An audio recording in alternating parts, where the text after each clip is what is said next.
Welcome to the Adjusted for Risk podcast. Join myself, Ryan Nauman, as I talk markets, investments, economics, and life as I help prepare you for the upcoming week in markets. I work for Zephyr, and all opinions expressed by myself and my podcast guests are solely of their own opinions and do not reflect the opinion of Zephyr or Informa, its parent company. This podcast is for informational purposes only and should not be relied on for investment decisions. Welcome, everyone, to Zephyr's Adjusted for Risk podcast. We are here on location at Wealth Management Edge. You know, today advisors are breaking away and going independent at a very strong pace. And it's very rarely do I look at wealthmanagement.com and see headlines where a financial advisor goes from independent to a wirehouse. It's always wirehouse to independent. Well, I have two guests sitting next to me that talk about the impact technology has on the shift and much, much more. It's going to be a great conversation. But first, this episode is sponsored by the award-winning Zephyr. I'd like to give a very warm welcome to Jeff Gonyo and Mohan Gurupackiam of Steward Partners. Jeff is the head of wealth management at Steward, and Mohan is the chief information officer also at Steward. Thank you guys so much for coming on. It's an honor to have you on. I'm really excited for this show. Mohan and Jeff, can you guys just start by telling me a little bit about yourself and Steward Partners? Sure. Thanks, Ryan. We're excited to be here. It's a great conference so far. My name's Jeff Gonyo. I'm head of wealth management. Going on 32 years in the business. I actually started my career at a wirehouse, Merrill Lynch, back in 1993. Was an advisor for 10 years and then went into management with Smith Barney and Morgan Stanley. I'm one of the original founding partners at Steward. Came to the firm just over 11 years ago. We had 3 advisors at the time and brought 2 with me. We doubled that day, and we've been growing it ever since. But I think what's great about Steward is hitting on the headline you started with. We began our firm 11 years ago, and I believe we're one of the first truly fully supported independent models that really catered to breakaway advisors finding their way to independence. We built a bridge to independence. We're a leading RIA firm. We're about 70 plus offices that span across the country. We have $42 billion in assets with a trajectory to double and triple that number over the next 3 to 5 years. And a big part of that comes with having infrastructure, technology, and resources that my partner Mohan can talk a little bit more about now. Thank you, Jeff. Ryan, so first of all, thanks for the warm welcome. Much appreciated. So my name is Mohan Gurupackiam. I've been in the industry for more than 25 years. My prior experiences, I've been in the direct-to-consumer. I was with E-Trade. I ran technology at a large IBD, Cetera. I was a chief technology officer. I ran technology at AssetMark. And here at Steward Partners, as Jeff said, we want to be, we want to grow at scale, and the technology is a very important and critical part of that growth story of Steward Partners. Fantastic. I love that you guys have the experience. And Jeff, going back to, the being part at a wirehouse. So you have experience on both sides. Right? We do, yeah. And I think that's what really sets us apart in the space. There are a lot of RIAs trying to figure out how to cater to the W-2 breakaway advisor. It's the world that myself, Jim Gould, high supporter, the co-founders, that we grew up in. Yeah. And so we wrote the playbook on how to go from being a breakaway to the space that we're in now. And what's really great is we've always been a W-2 focused firm. Which I think is a lot more than what people imagine that to be at a wirehouse. So I'd call it W-2 plus a whole much more, and you're independent. But we evolved into an M&A model that really took hold for us about a year and a half ago. We've gone from 0 transactions in M&A over a year and over the past year and a half to over 10. It's a growing market. I bring that up because the people that are joining us, from the M&A perspective are a lot of RIAs and independent people. So we've become a very unique story where we become very attractive breakaways, but also those RIAs and independents that are trying to scale and adjust for growth, just what we're talking about today. Yeah, fantastic. You know, Mohan, you were part of the panel earlier today, and unfortunately I missed it. I was recording a podcast, had a meeting, but operational steps for alts investing. And it really captured my attention because alternative investing, it is so popular. I feel as if like alternative investing is like AI, right? It is so popular, making headlines. And part of it was tech and operational checklist for offering alt products. Can you maybe touch on that a little bit more? Absolutely. So first of all, I want to throw some numbers out there. Yes, there was a please do. recent study done by Case and Mercer, and the number one problem in the eyes of advisors for expanding their alts book is actually the administration and paperwork. 48% of the advisors mentioned that the administration and the paperwork as a number one problem, right? And this is something that can be solved by technology, right? You would think that people would talk about liquidity or the high entry barrier for alts or private markets. Not the case anymore. And more than 76% of the advisors have more than 5% of their book on alts, and the industry is expected to triple in the next, I would say, 10 years. So these are statistics across the industry. So where does a firm like Steward Partners come into the picture, right? First of all, I think when we look at a technology solution or a platform, there is quite a bit of, I would say, consideration in terms of what needs to get done. First and foremost, we look at 4 areas. The first one is around subscription management and streamlining the entire document processes. This is something that's, I would say, very critical. The entire private markets and alts industry has a lot of paperwork. So streamlining that process is key for us. Optimizing due diligence. We have both in-house as well as partnership with firms that would allow us to, make sure that we bring the best, products out on the product shelf. Reporting and transparency is another key area. A lot of the firms struggle in terms of investment reporting and performance reporting and post-sales reporting. So that is something that we focus on. And last but not the least, operational efficiencies. This is a very, I would say, operational heavy business, especially on alts. So those are the 4 big areas that we always look at when we look at a technology platform.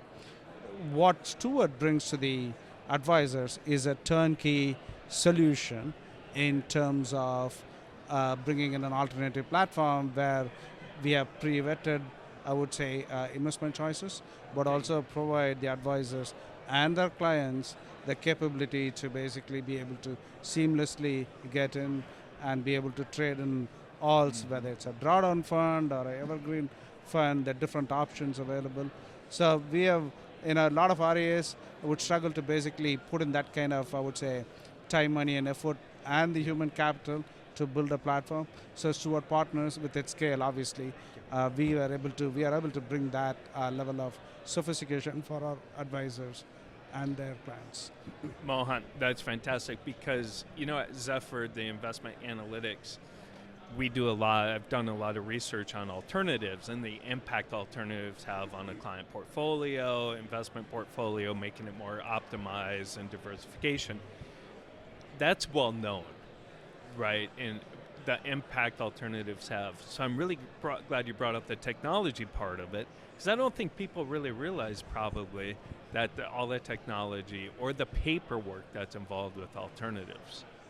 So I'm glad you brought that up because we educate people on the investment side, but there's so much more to it. There's so much more to it, absolutely. Jeff, financial advisors, one of their goals, obviously, in addition to helping their clients, is creating a sustainable practice.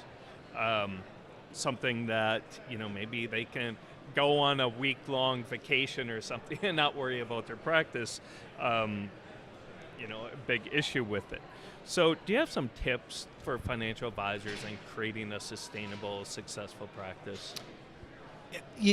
Creating a sustainable, successful practice really starts with it's the same four things that you have to figure out since 1993 when I started, and even before that. Number one, how are you going to source it? How are you going to service it? How are you going to manage it? And I think also, what are you doing to get smarter in the business? Because from 93 to now, you've gone from a market that maybe financial planning was introduced, maybe SMAs were introduced, and we're talking about alternatives now as being very under-indexed, and it's a different level of care and professionalism. So, one of the things that's made Steward successful, and we have better than average organic growth rates for sure, is really providing the infrastructure and support behind it. So we do a lot of work on team integration, helping grow and develop that next-gen advisor within. I think if you don't have the right people, it's very hard to sustain anything.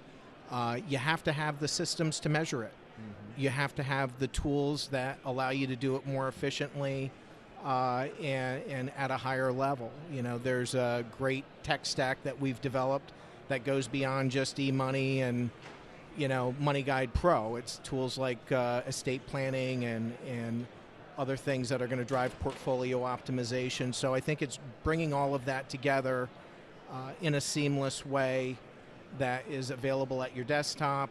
You have the training, the resources behind it, and that's what developing our team with Mohan has enabled us to do, as well as our product tech stack, as our product offering as well. Yeah, it really goes. We're always trying to achieve and enhance that client experience, right? And I'm sure tech stack is part of it for that, making it efficient. The process is efficient. You talked about the tech stack, Mohan.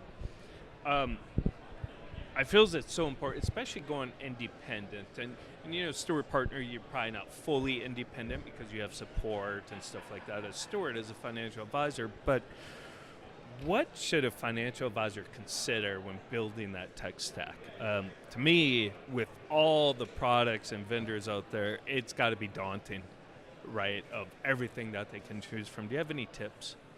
Well, I think when an advisor looks at the technology stack, first of all, choose a firm that understands the advisor. We strongly believe in the philosophy of every advisor is unique, right? And that is something that we translate into what we offer to our advisors.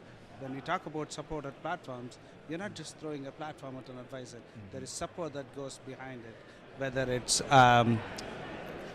providing organizational support, data support, the human capital needed for making a platform work, but also more importantly, integrated solution. That's a key, right?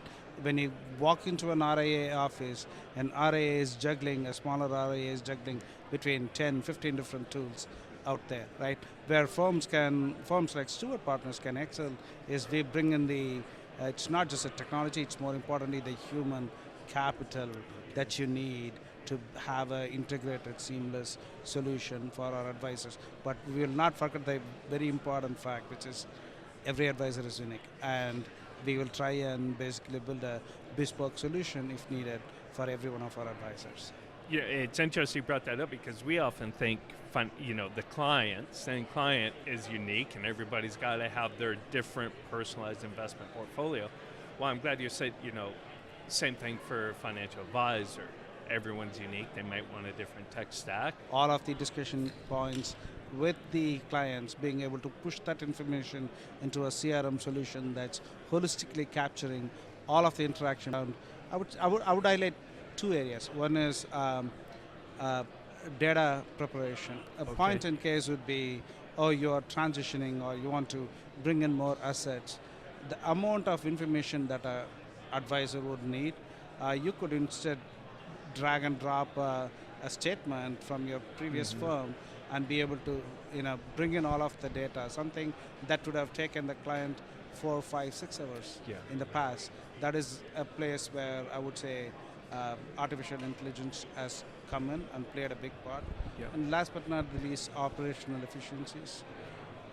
We look at bringing in efficiencies into every one of our, I would say, advisor and the client touch point to streamline and digitize and make it easier for the clients. A lot of financial advisors, I think they understand AI, but they might not really, they understand the value, but they're a little uncertain on using it, and they might be concerned about their job, so on. Do you believe the risk of not using AI is greater than the risk or the opportunity of actually using it? So that's a very interesting question, right? The whole notion of, oh, an AI agent is going to replace an advisor is overblown, right? Yeah. One of our board members said something that I'm going to shamelessly reuse. He said, advisors don't sell financial products; they sell the peace of mind, right? When a market goes south, an AI agent is not going to be able to, guide an investor through, right? That investor requires an advisor to be able to handle them, right? So I think the fear of AI replacing an advisor, in my mind, is overblown. Number one. Number two is advisors these days, especially with the wealth transition that's happening, it's not about what you deliver, it's also how you deliver. And an advisor who's using AI to improve their practice not only brings in, here is a stat that the industry has. More than 40% of the time that an advisor spends is on operational work, right? AI can definitely bring in, I would say, efficiencies. So freeing up that time for the advisor to be able to build their business better or being able to bring in new clients. So the risk of not accepting and adopting AI is significantly higher than like bringing in AI. Yes, there might be efficiencies. Sure, you're going to basically replace probably the lowest end of the, I would say, an administrative person, but I don't think that is, a reason why an advisor should not accept artificial intelligence. Yeah, I don't want to make some of those back office jobs not sound valuable, but by using AI to make it more efficient, gives a financial advisor the opportunity to do more valuable tasks. Absolutely. I want to just add one thing that, Steward Partners recognize that, especially as a multi-custodial business, we actually are spending a lot of time and effort on the less glamorous things, like, streamlining, our operations. We are trying to basically put a completely, I would say, like streamlined operating system. The philosophy is what I would call getting the brilliant basics right. That is something that's always overlooked, but that is something that we focus on in terms of streamlining the advisor and the client experiences behind the scenes. Yeah, Fantastic. Ryan, one thing I was going to add to that, because Mohan hit on a lot of things there. You think about the industry right now, there's the great wealth transfer that's ahead of us. And for every 8 advisors leaving the business, there's only 3 entering it. So if we don't become more efficient and better at what we're doing, it's a game you're just never going to get back ahead of. And that is not the client experience that we want to deliver. No, you make a great point. I feel like, we always got to bring up the greatest wealth transfer. I feel like we've been talking about it for years, but it's here, and leveraging technology. And Jeff, so how can technology help organic growth, right? Everyone's talking about organic growth, trying to get, and it's arguably one of the hardest things to do as a financial advisor is grow organically. How can technology help? To me, the most glaring thing that advisors are dealing with to get to a point where they can grow again is time. It's the same thing we all struggle with in other areas of our life, but it's time. And when you think about the average RIA, 93% of all our RIAs have less than $1 billion in assets. 84% have less than $200 million in assets. And so for them to get to that next level, they're going to have to invest in people. Yeah. They're going to have to invest in platform. They're going to have to invest in technology. And every minute they spend working on those things, it takes them away from building and growing their practice. So Steward provides a solution, I said early on, we've become a solution not just for the breakaway advisor seeking independence, because we can give them a broader platform, a deeper tool chest, and that structure they need, but at a whole next level. And on the RIA side, we're solving problems. We're taking all of those things out of their hands so they can focus on building their teams, creating that service model, and the tech stack and the tools. Mohan talked about a multi-custodial platform. Having the tools and aggregation capabilities to cross-platform and still serve your clients seamlessly is not easy to do. Not a lot of firms have accomplished that or done it well, and I think that's a critical piece to the puzzle going forward. But I really believe that AI is a big part of it, creating a mass affluent opportunity, and to do that or solutions so people can deal with their top clients at a better level and give those mass affluent clients a better experience. To do that, you need more AI, you need more self-service technology, you need to have risk optimization tools. All of those things come together, and it's hard to find that in one structure.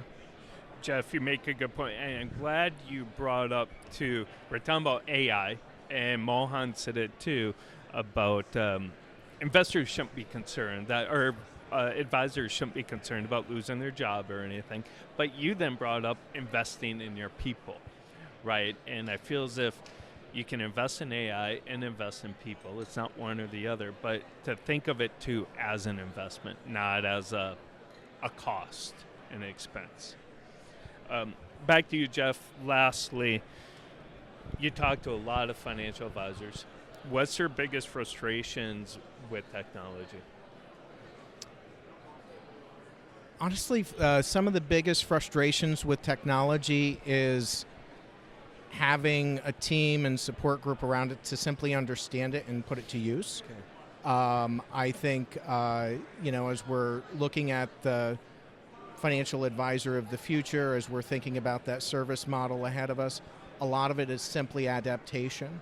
Okay. And you just talked about investing in people. You can have the greatest technology in the world, but you still have to have the people, you still have to have the workflow, you still have to have that hands-on support to, I think, drive it. And I think people are still afraid of what they don't know. Yep. So I think it's optimization. You think about your iPhone, we use like 4 to 5% of the capabilities, kind of like our brain. So AI, the tech stack, all of those things, they can do everything we want it to do. But I think having that coaching, that guidance, that practice management skill set around it goes a long way. Jeff, great way to end this conversation, because I do know personally I might use 1% of, and I don't have an iPhone, but 1% of the power of my phone or technology in general. Because I just by myself, I'm not going to take the time to learn it, right? So it'd be great if I had a support staff just to help me use my personal technology, because I don't use it to its capabilities. Mohan, where can we learn more about Steward Partners? So, first of all, the best place to go to would be our website, www.stewardpartners.com. You can sign up for our newsletters. If you want to know more as an investor, as an advisor, there are, I would say, microsites that will help you basically get more information. In addition, we also have obviously our wealth management staff and our recruitment staff across all of our divisions nationwide. They are probably those are the two best resources in terms of learning more about Steward Partners. Fantastic. Mohan, Jeff, thank you so much. Such a great conversation. It was an honor to have you both on. I really appreciate it. And thank you. Thank you, Ryan. And thank you, everyone, for listening to this episode of Zephyr's Adjusted for Risk podcast. You can watch all of our other podcasts on the Zephyr YouTube channel, Spotify. Please be sure to like, subscribe, and give us a follow on LinkedIn. Thank you, and have a great rest of your week.